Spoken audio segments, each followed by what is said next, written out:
Very good morning, everyone. I'm Sudeshna from Premchand Memorial Public School, and welcome to the 7th class. Students, today is computer class, and we will continue your chapter number 5, which is control statements in QBasic. So you just listen carefully and try to understand. Today we have to continue from looping statements. Okay, what are looping statements? Looping statements are used to repeat the execution of a group of statements many times. Looping statements क्या है?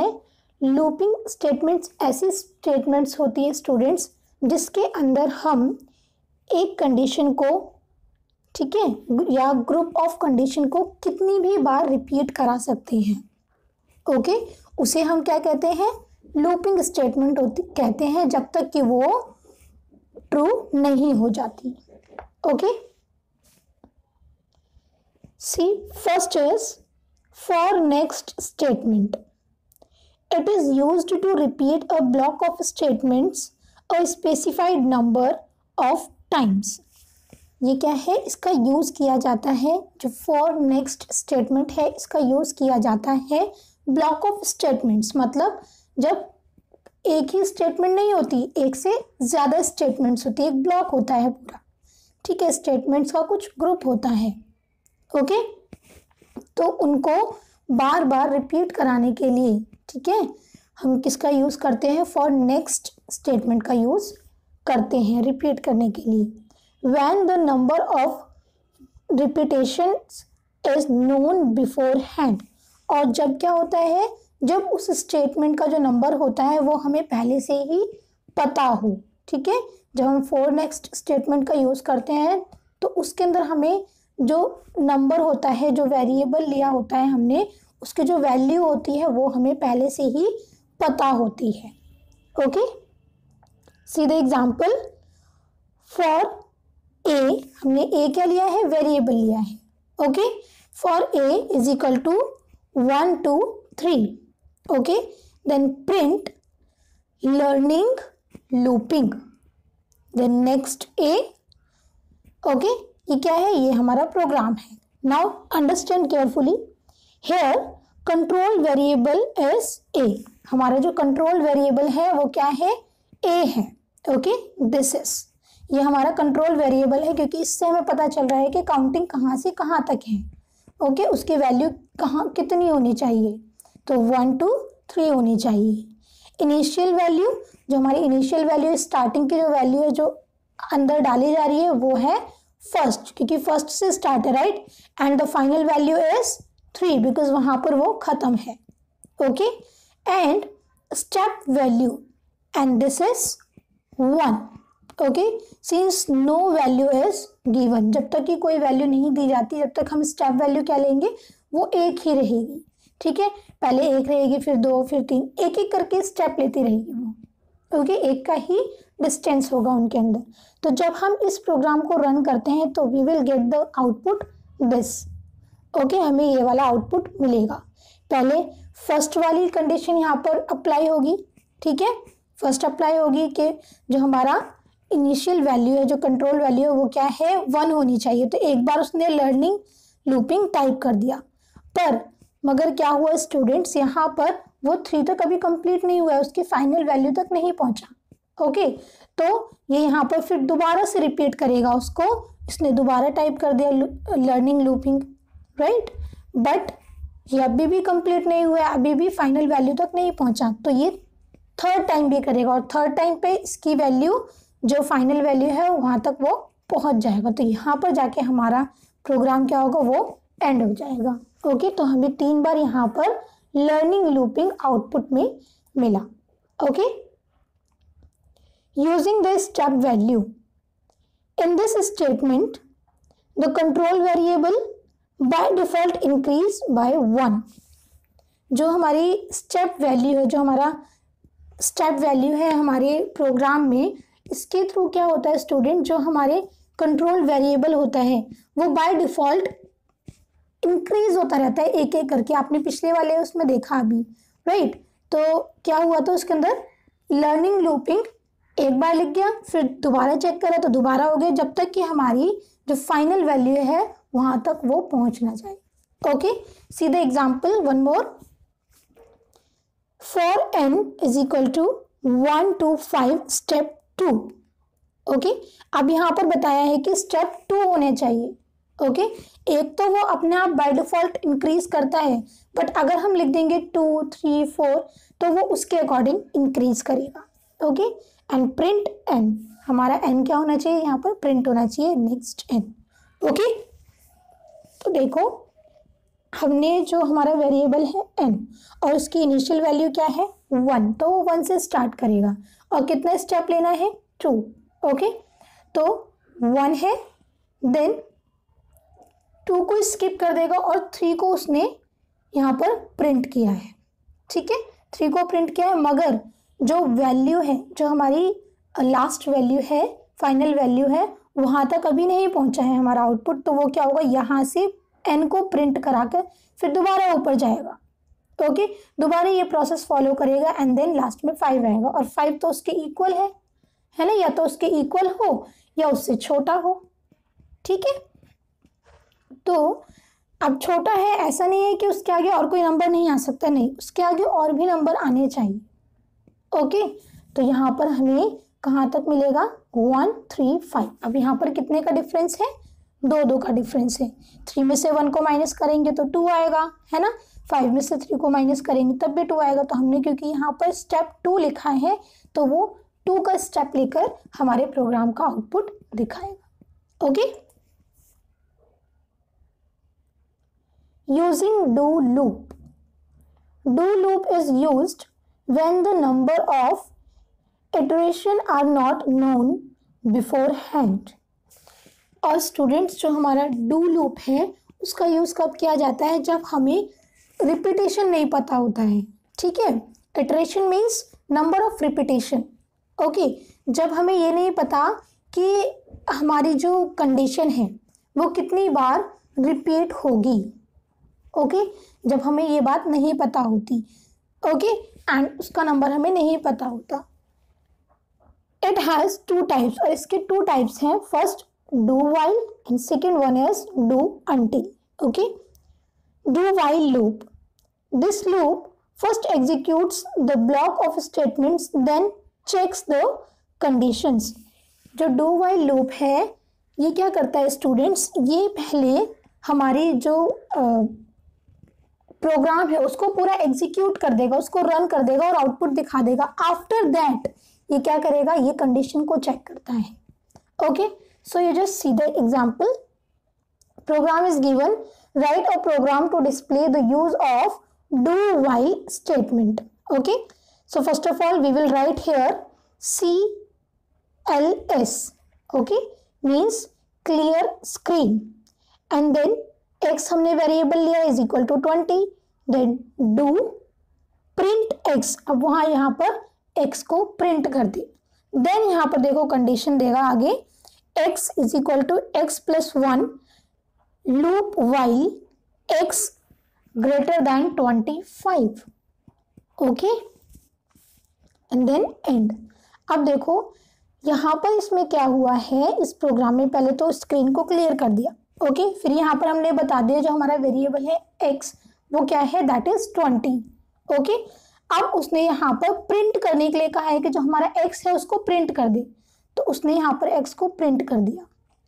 Okay, x को print कर दिया, then x is equal to x plus 1। अब इसकी यहाँ पर कोई उसने कुछ नहीं देखा क्योंकि कंडीशन तो बाद में है ना, तो वो कंडीशन को चेक करेगा यहाँ पर। ओके, क्योंकि प्रिंट वो पहले ही कर चुका है, अब यहाँ पर कंडीशन चेक करेगा। Loop while x greater than 25। जो x है क्या वो 25 से बड़ा है, वो 25 से छोटा है। ओके, सो स्टूडेंट्स, अब इस कंडीशन का तो कुछ हो नहीं सकता बिकॉज हमें आउटपुट तो मिल चुका है। जब एक बार प्रिंट हो गया तो कंडीशन यहाँ पर अप्लाई नहीं होगी, वो चेक तो जरूर करेगा बट उसको दोबारा से रिपीट नहीं करेगा। Okay, do until loop. In this loop, the execution of the loop continues as long as the condition is false. अब इस वाला जो लूप है, ये डू अनटिल लूप जो है, इसमें क्या होता है, इसमें जो हमारी कंडीशन है वो कब तक कंटिन्यू करती रहेगी, वो जब तक कंटिन्यू करती रहेगी जब तक कि वो कंडीशन फॉल्स है, और जैसे ही ट्रू होगी वो बंद हो जाएगी. Now see the example. Program is given here. Write a program to display the use of do until statement. So CLS x is equal to 20 and then condition is given before print. Okay, print से पहले ही condition यहाँ पर दी गई है do until x greater than 25. Okay, and print x. तो पहले screen को clear करेगा. ओके, देन उसको पता चल गया जो x है, जो वेरिएबल है वो कितना है, उसकी वैल्यू 20 है. ओके, देन अब वो तब तक टाइप करता रहेगा जब तक कि x की वैल्यू 25 या उससे बड़ी ना हो जाए. ओके, सो पहली बार उसने प्रिंट करा, यहाँ पर आया और उसने प्रिंट कर दिया 20. उसने कंडीशन देखी, भाई ये तो गलत है, ये तो इससे बड़ा ही नहीं, ना तो 25 से बड़ा है ना उसके इक्वल है. ओके, तो वो दोबारा ऊपर गया, यहाँ से वो दोबारा ऊपर गया, उसने दोबारा से प्रिंट करा 21. आपको ये बात मैंने पहले ही बताई थी स्टूडेंट, जब हम लूप का यूज़ करते हैं तो वो अपने आप इंक्रीमेंट करता है. तो कितना करेगा, वो एक एक नंबर का इंक्रीमेंट करेगा जब तक हम उसे स्टेप नहीं देंगे. ओके, स्टेप की वैल्यू नहीं देंगे तब तक वो इंक्रीमेंट 1 by 1 करेगा. ओके, तो देखो पहले 20 लिखा है, देन 21, 22, 23, 24, 25. अब 25 क्या है, वो 25 के इक्वल है. ठीक है, 25 के इक्वल है. अगर ये 25 के इक्वल ना आकर के वो उससे बड़ा आ जाता, वो तब भी स्टॉप हो जाता. अगर 26 होता तब भी स्टॉप हो जाता. ओके, तो यहाँ पर क्या हुआ, हमारी काउंटिंग आ गई है. Okay, ending a loop. To end a loop prematurely, use the exit command followed by either for or do. And students, अपने प्रोग्राम को एंड करने के लिए, अपने लूप को एंड करने के लिए हमें कौन सी कमांड यूज़ करनी है, एग्जिट कमांड यूज़ करनी है. किसका यूज़ करते हुए, फॉर या डू का. ओके, स्टार्टिंग में या तो फॉर होना चाहिए या डू होना चाहिए. Okay, see the example. For x is equal to 5 to 10. Okay, print x and we have mentioned here semicolon. If x is equal to 8, then exit for next x. Okay, अब यहाँ पर देखो, इसे समझो student, यहाँ पर क्या है, अब यहाँ पर वेरिएबल बता दिया है x है, उसकी वैल्यू कहाँ से कहाँ तक होनी चाहिए, 5 to 10 होनी चाहिए. पहले प्रिंट करेगा. ओके, देन ये कंडीशन को चेक करेगा. ओके, कंडीशन चेक करेगा कि x इज इक्वल टू 8 हो. ओके, देन जब x इज इक्वल टू 8 हो जाए तो क्या हो जाए वो, then exit for next x. फिर वो एग्जिट हो जाए 8 के नेक्स्ट वाले के लिए. ओके, मतलब जो 8 का नेक्स्ट नंबर होगा उसको टाइप ना करे, उससे एग्जिट हो जाए. ओके, तो हमारा आउटपुट क्या होगा, पहले क्या प्रिंट करेगा, x की वैल्यू 5 है तो 5 को प्रिंट करेगा. अब यहाँ पर कंडीशन चेक करी कि नहीं भाई x तो 8 के बराबर है ही नहीं, तो वो फिर से ऊपर गया, उसने फिर एक नंबर इंक्रीमेंट करा और 6 प्रिंट करा. ओके, देन दोबारा कंडीशन चेक हुई तो वो तब भी छोटा था, तो वो फिर से ऊपर गया, यहाँ से फिर ऊपर गया, फिर प्रोग्राम एग्जीक्यूट हुआ अपने आप. ओके, देन उसने 7 को प्रिंट किया. 7 भी 8 से छोटा है, फिर से उसने वही रास्ता अपनाया और फिर यहाँ पर अब क्या देखा कि x 8 के बराबर है. अब क्या है, x 8 के बराबर है, तो क्या होगा यहाँ पर, देन एग्जिट फॉर नेक्स्ट 8. अब यहाँ पर हमारा प्रोग्राम एग्जिट कर लेगा, एंड हो जाएगा. Okay, so the output of this program will be 5, 6, 7, 8. Okay, nested loop. Nested से स्टूडेंट्स हमें समझ में भी आ रहा है कि घोंसले वाला लूप है ये कुछ, है ना. A nested loop is a loop within a loop. Nested loop क्या है? ये एक लूप है किसी दूसरे लूप के साथ, ओके, किसी दूसरे लूप के साथ या उसके अंदर। जैसे कि घोंसले में क्या होता है, तिनके एक के अंदर एक उलझे रहते हैं, तब जाके घोंसला बनता है ना, एक दूसरे से जुड़े रहते हैं। इसी तरीके का ये भी लूप है। An inner loop within the body of an outer loop. इसमें क्या होता है कि जो एक लूप है वो बाहर वाले लूप के साथ और बाहर वाला अंदर वाले लूप के साथ क्या रहता है, एकदम मिक्स रहता है, मिला हुआ रहता है, okay. When the outer loop executes once, the inner loop executes to completion. जब जो हमारा आउटर लूप है वो एग्जीक्यूट करता है एक बार, तो अंदर वाला लूप भी एग्जीक्यूट करेगा, ओके। जब हमारा बाहर वाला लूप एग्जीक्यूट करेगा तो अंदर वाला लूप तो ऑलरेडी करेगा, ओके। जैसे हमारी एक फैमिली होती है, ओके। फैमिली में सबसे बड़े क्या होते हैं? हमारे मदर फादर। तो जो मदर फादर करेंगे वही हम लोग करेंगे, ऐसा तो नहीं है जो हम लोग करेंगे वो हमारे मदर फादर करेंगे, राइट। तो इसलिए इस लूप में भी ऐसा ही है, जो बाहर वाला लूप करेगा, एग्जीक्यूट करता है, तो वही अंदर वाला लूप भी एग्जीक्यूट करता है, ओके।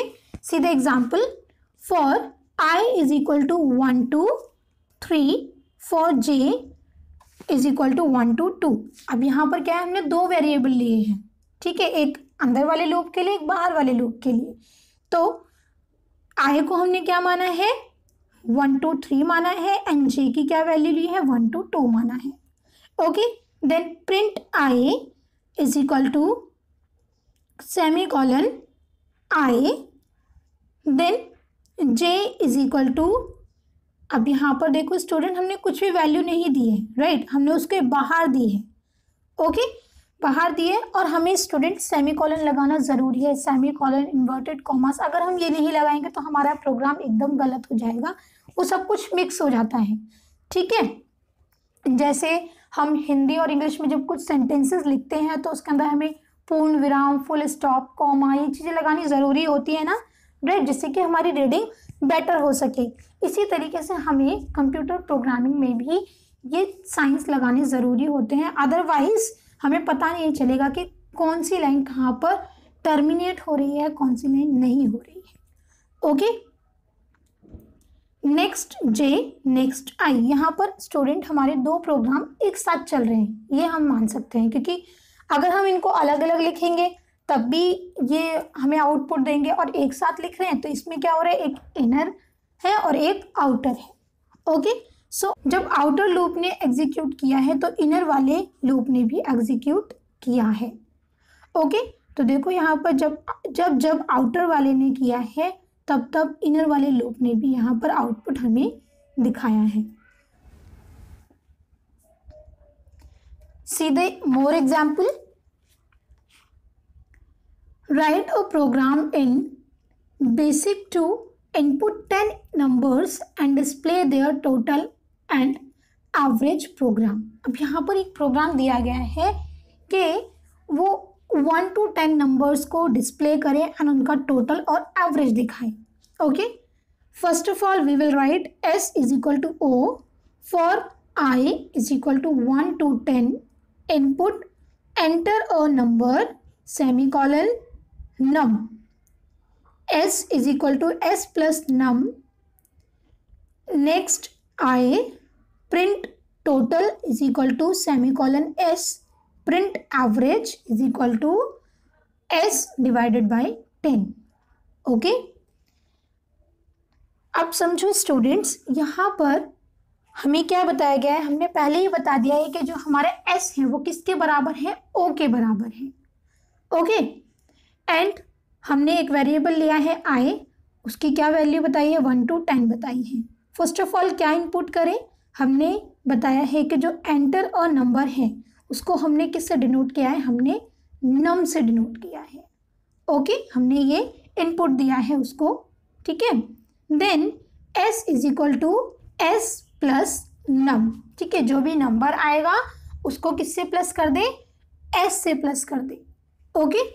देन नेक्स्ट आई, फिर वो नेक्स्ट चले और कितना चले वो, जो भी हमारी आई की वैल्यू होगी, क्या है आई की वैल्यू, पहले हमने 1 दी है राइट, तो वो एक एक करके आगे चलेगा। ओके, देन प्रिंट टोटल, फिर उनका टोटल यहाँ पर प्रिंट करेगा। ओके, अब वो को क्या होगा, वो इनका सम होगा। ठीक है, एस को हमने सम से डिनोट किया है यहाँ पर। And then print average, S को किससे डिवाइड करें, 10 से, एवरेज निकालने के लिए राइट। किसी भी चीज़ का अगर हमें एवरेज निकालना है तो उसकी कितनी क्वांटिटी है, ठीक है, जैसे हमें 10 नंबर्स का एवरेज निकालना है तो हम उन 10 नंबर्स को टोटल करेंगे एन, क्योंकि वो काउंटिंग में कितने हैं, उनके नंबर 10 ही हैं, तो हम उसको 10 से डिवाइड कर देंगे तो हमारा एवरेज आ जाएगा। ओके, तो देखो यहाँ पर पहले एंटर अ नंबर, एक नंबर एंटर किया 1, उसने कंडीशन चेक करी, ठीक है, वो 10 तक नहीं पहुँचा अभी तक, तो ऐसे करके उसने 10 तक यहाँ पर पहुँचा दिया। 10 तक होने के बाद फिर क्या हुआ, इन सब का टोटल हुआ, टोटल करके देखो 55 होगा। ओके, एंड देन उसका एवरेज उसने निकाल दिया। Okay students, so I hope you understood today's class. If you have any query, you can ask to me freely. So thank you so much.